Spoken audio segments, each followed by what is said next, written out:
सितारों से आगे जहां और भी, अभी इश्क के इम्तिहान और भी। अल्लामा इकबाल। दोस्तों, आज के इस वीडियो में मैं जिस टॉपिक पर गुफ्तगू करने जा रहा हूँ वो यूजीसी नेट जेआरएफ उर्दू के सिलेबस मसनवी के हिस्से से कुतुब मुश्तरी के बारे में है। कुतुब मुश्तरी उर्दू की ऐसी मसनवी है जो शोहरत की बुलंदियों पर सबसे पहले पहुंची और अपनी ज़बान व बयान के लिहाज से ये मसनवी बिल्कुल मुनफरिद है। दक्कनी मसनवी होने के बावजूद भी इसकी ज़बान और इसका बयान और सिनफ़ी एतबार से इसकी अहमियत बहुत ज़्यादा है। मुसन्निफ़ ने अपने ज़बानदानी का इसमें सबसे ज़्यादा मुज़ाहरा किया है और इसी वजह से मुल्ला वजही पहले मलिकुश्शोरा गोलकुंडा के होते हैं। ये कुली कुतुब शाह के अहद से वाबस्ता होते हैं। गोलकुंडा से इनका ताल्लुक़ होता है। इब्राहिम कुतुब शाह के अहद में ये पैदा होते हैं। तो ये इब्तदाई गुफ्तगू है दोस्तों। इन तमाम चीज़ों पर तफसील से बात करते हैं। कुतुब मुश्तरी के बारे में देखते हैं, उसकी कहानी, उसके किरदार और उसके सिनफ़ी खुसूसियात के बारे में बातें करते हैं। तो चलिए दोस्तों, वीडियो के एंड तक हमारे साथ बने रहिए। अगर आपने अभी तक हमारे चैनल को सब्सक्राइब नहीं किया है तो चैनल को सब्सक्राइब कर लें, लाइक करें, कमेंट करें, शेयर करें और हमें ये ज़रूर बताएं कि हमारे वीडियोस आप लोगों को किस तरह से लग रहे हैं। तो चलिए दोस्तों, वीडियो को शुरू करते हैं और देखते हैं कुतुब मुश्तरी के बारे में। कुतुब मुश्तरी ये मुल्ला वजही की तसनीफ़ है। मुल्ला वजही जो थे, इनकी पैदाइश 1566 से लेकर के 1567 के बीच में हुई है, लेकिन गालिब गुमान ये है कि 1567 ही इनकी तारीख़ पैदाइश है और 1659 ईस्वी में इनका इंतकाल होता है। इब्राहिम कुतुब शाह के अहद में इनकी पैदाइश होती है। कुली कुतुब शाह के अहद में ये दरबार से वाबस्ता होते हैं और दरबारी शायर करार देते हैं और यहीं पर उनको मलिकुश्शोरा का भी खिताब मिलता है। कुली कुतुब शाह के अहद में ही इन्होंने कुतुब मुश्तरी भी लिखा। ये याद रखने की बात है। 4 बादशाहों का इन्होंने ज़माना देखा है। इब्राहिम कुतुब शाह के अहद में ये पैदा हुए थे। कुली कुतुब शाह के अहद में ये दरबार से वाबस्ता थे। मोहम्मद कुतुब शाह के अहद में ये बाहयात थे और अब्दुल्ला कुतुब शाह के अहद में इनका इंतकाल हुआ था।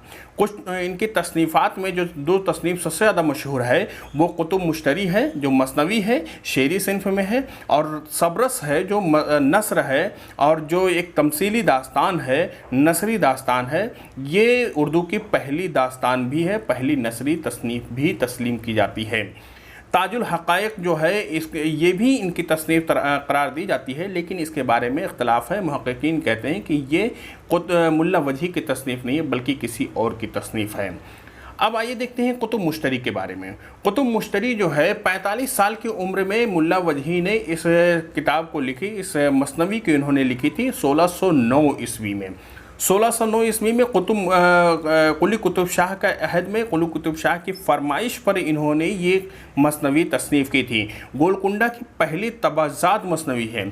तबाज़ात इसलिए क्योंकि कुली कुतुब शाह ने मुल्ला वजही ने इसमें अपनी मसनवी में दावा भी किया है कि ये तबाज़ात है, लेकिन बहरहाल मुहक़्क़िक़ीन ने और नक़ादों ने यह साबित किया है कि ये तबाज़ात नहीं है बल्कि मुख्तलिफ़ दास्तानों का चरबा है और एक रिवायती जो दास्तान थे उसी की कहानी इसमें भी बयान की गई है। यानी बादशाह होता है, उसके बेटे नहीं होते हैं, फिर बेटा होता है और उसके बाद उसके ऊपर मुसीबत आती है, कोई ना कोई मुसीबत आती है, फिर मुहिम्मात को सर करता है और मुहिम्मात को सर करते हुए बिलाखिर अपने मकसद में कामयाब होता है।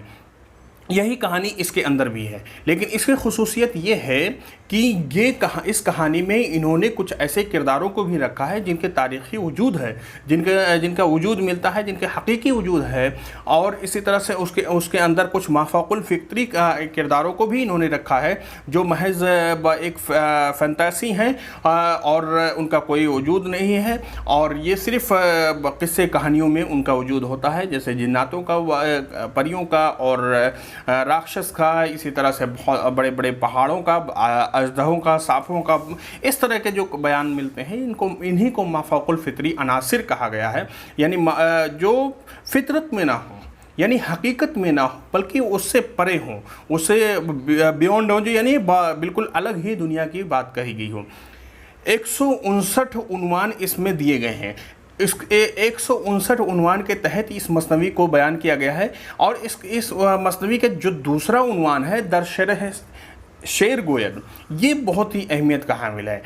मुल्ला वजही ने पहली बार अपनी मसनवी में शायरी किस तरह से की जाए, जिस तरह से मौलाना अल्ताफ़ हुसैन हाली ने अपनी किताब मुक़द्दमा शेर व शायरी में बयान किया है कि शायरी में क्या क्या चीज़ें होनी चाहिए, एक शायर के अंदर क्या क्या खुसूसियात होनी चाहिए, एक शेर में क्या क्या खुसूसियात होनी चाहिए, उसी तरह से मुल्ला वजही ने शायरी के अंदर बयान किया है अपनी मसनवी में। इस उन्वान के तहत बयान किया है। उसका एक मशहूर शेर है कि जो बेरब्त बोले तो बतियाँ 25, भला हो जो एक बैत बोले सलीस। यानी 25 बेरब्त बातों के बोलने से अच्छा है कि एक बैत अच्छा, सलीस और सादा और सैल ज़बान में बोल दिया जाए।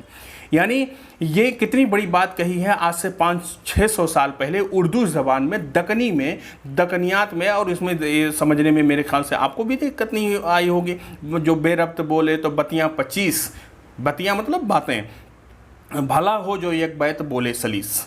यानी एक बैत, बैत मतलब एक शेर में 2 बैत होते हैं, उसमें एक बैत सलीस बैत बोले, आसान और अफहम में, तो वो ज़्यादा बेहतर है 25 बेरब्त बातों का। ये बहुत बड़ी बात है। ये शायरी में उन्होंने बयान किया है। तनकीद के लिहाज से या मौलाना अल्ताफ़ हुसैन हाली की जो तनकीद आप पढ़िए मुक़द्दमा शेर व शायरी, उसमें उन्होंने क्या कहा है, उन्होंने यही सारी बातें कही हैं। तो मुल्ला वजही ने उस वक्त भी ये बातें कही हैं, बहुत अहमियत के हामिल है। पहला जो उन्वान है उनका तो दर सिफ़त इश्क गोयद, यानी इश्क की सिफ़त बयान किया है उन्होंने कि इश्क क्या क्या चीज़ें होती हैं, जो शायरी में, गज़ल में अमूमन बयान किया जाता है कि इश्क क्या क्या है। जो अल्लामा इक़बाल का जो मैंने शेर पढ़ा अभी, इश्क के इम्तिहान और भी हैं, जो इस तरह से, और उन्होंने जो इश्क के अलग अलग डिफरेंट टाइप बताया है अल्लामा इक़बाल ने और तमाम शोरा ने। तो इश्क की सिफ़त इन्होंने बयान की। इस तरह से 159 उन्वान के तहत कुतुब मुश्तरी को इन्होंने लिखा है। अब इसके खुलासे पे अगर हम आते हैं तो किरदार भी आप लोगों को बहुत आसानी से याद हो जाएंगे। कहानी हम देखते हैं, इब्राहिम कुतुब शाह बादशाह होता है, उसके यहाँ कोई औलाद नहीं होती है। बड़ी मन्नत समाजत के बाद एक बेटा पैदा होता है, उसका नाम कुली कुतुब शाह रखा जाता है। बुलूगत में वो एक ख्वाब देखता है जिसमें एक परी एक शहजादी को देखता है जिस पर वो फरेफ्ता हो जाता है। सुबह जब उठता है तो उसकी हालत दीगर होती है, किसी से न बात करना, न खाना, न पीना, न खुश रहना, बिल्कुल मगमूम रहना और उसी की याद में खोए रहना। बादशाह और उसके जो घर वाले उसका ये हाल देखते हैं तो उससे बहुत दरियाफ्त करते हैं, लेकिन वो कुछ बताता नहीं है। बिला आखिर बादशाह को यह पता चल जाता है कि वो आशिक हो गया है किसी पर। तो वह तमाम शहज़ादियों के बारे में बताता है कि जिससे कहो तुम उससे हम तुम्हारी शादी कर दें, उसके तस्वीर दिखाता है, लेकिन शहज़ादे की हालत में कोई तब्दीली नहीं आती है। उतारद नाम का एक मुसव्विर होता है जिसका शौक़ यही होता है कि तमाम शहज़ादियों के यानी मशहूर शहज़ादियों की तस्वीर को वो इकट्ठा करता है। वो घूमते हुए गोलकुंडा पहुंचता है। जब उसकी शोहरत गोलकुंडा के दरबार में पहुंचती है तो बादशाह उसको शहज़ादे के सामने लेके जाता है। वो तमाम शहज़ादियों की तस्वीर को दिखाता है। उसी में बंगाल की एक शहज़ादी मुश्तरी की तस्वीर होती है। शहज़ादा उसको देख करके पहचान जाता है और कहता है कि यही वो शहज़ादी है या वो लड़की है जिस पर मैं आशिक हूँ। वो अपने वालिदैन से इजाज़त लेकर के वहाँ जाना चाहता है, लेकिन उसके वालिदैन शुरू में तो इनकार करते हैं, लेकिन उसके बाद में उतारद के साथ बस एक सौदागर की हैसियत से वो बंगाल के रास्ते पर चला जाता है। बंगाल के रास्ते में जाते हुए वहीं पर एक उसके राक्षस से भी उसकी मुकाबला होता है उसका, जहाँ पे एक शहज़ादा हलब के बादशाह के वज़ीर का बेटा जो असद खां उसका वज़ीर का नाम है, उसका बेटा मिर्रीख खां से उसकी मुलाकात होती। मिर्रीख खां भी ये मुश्तरी की बहन ज़ोहरा पर आशिक होकर के उसको हासिल करने के लिए रास्ते में निकला होता है। वहीं पर राक्षस उसको कैद कर लेता है। शहज़ादा कुली कुतुब शाह राक्षस को मार करके इसको भी आज़ाद करता है और इसके साथ ही उतारत, मिर्रीख और कुली कुतुब शाह फिर से बंगाल के रास्ते पर हो लेते हैं। रास्ते में परिस्तान पड़ता है जहाँ पर महताब परी होती है। महताब परी जब शहजादा कुली कुतुब शाह को देखती है तो उस पर आशिक हो जाती है, लेकिन जब कुली कुतुब शाह अपने दिल का हाल उससे बयान करता है तो वो उसको भाई बना लेती है और भाई बहन का रिश्ता यहाँ पर हो जाता है। अब महताब परी जो है यहाँ पे उसके दाई का भी जिक्र आता है, सुलखन परी जो उसमें क्या कहते हैं दोनों को मिलाने में बहुत ज़्यादा अहम किरदार अदा करती है।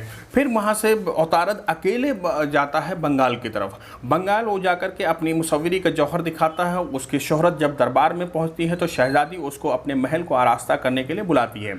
जब औतारद महल को आरास्ता करता है तो उसी बीच में होशियारी से वो कुली कुतुब शाह की तस्वीर बना करके दीवार पे लटका देता है।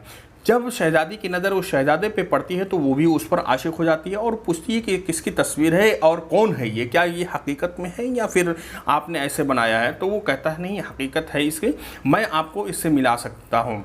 इस तरह से औतारद अपने मकसद में कामयाब होता है और वो फिर से महताब परी के यहाँ आता है और शहजादे को अपने साथ ले करके फिर बंगाल की शहजादी को वो मिलाता है। वहाँ से तरंगे बादप्पा नाम के एक घोड़ा जो महताब परी इसको देती है जाने के लिए बंगाल, वो उसको उसके साथ में होता है। महताब परी ये कुली कुतुब शाह और मुश्तरी की मुलाकात होती है। उसी दौरान मिर्रिख खां जो था, जो ज़ोहरा उसकी मुश्तरी की बहन पर आशिक हुआ, उससे भी उसकी मुलाकात होती है। इस तरह से चारों की शादी हो जाती है और खुशहाल वो लोग वापस हो जाते हैं। तो ये अहम किरदार भी हैं और यही उसकी मुख्तसर कहानी भी है। इस कहानी में आप लोगों ने देखा होगा इब्राहिम कुतुब शाह बाप है और उसका बेटा कुली कुतुब शाह है, ये अहम किरदार हैं। इसके बाद मिर्रिख खां है, उसका बाप असद खां है जो वज़ीर होता है हलब के बादशाह के, जिसका जो बादशाह शाह सरतान होता है, शाह सरतान। यहाँ पे आप लोग देख सकते हैं तमाम किरदारों को मैंने दे रखा है। कुली कुतुब शाह, मुश्तरी और ज़ोहरा जो बहन दोनों बहन होती हैं, बंगाल के शहजादी होती हैं, उनकी दाई का नाम जो होता है मीरवान होता है। मिर्रिख खां, असद खां और शाह सरतान ये हलब के लोग हैं, हलब से ताल्लुक़ रखने वाले हैं। महताब परी जो शहजादे पर आशिक हो जाती है, बाद में बहन बन जाती है, उसकी एक दाई होती है सुलखन परी।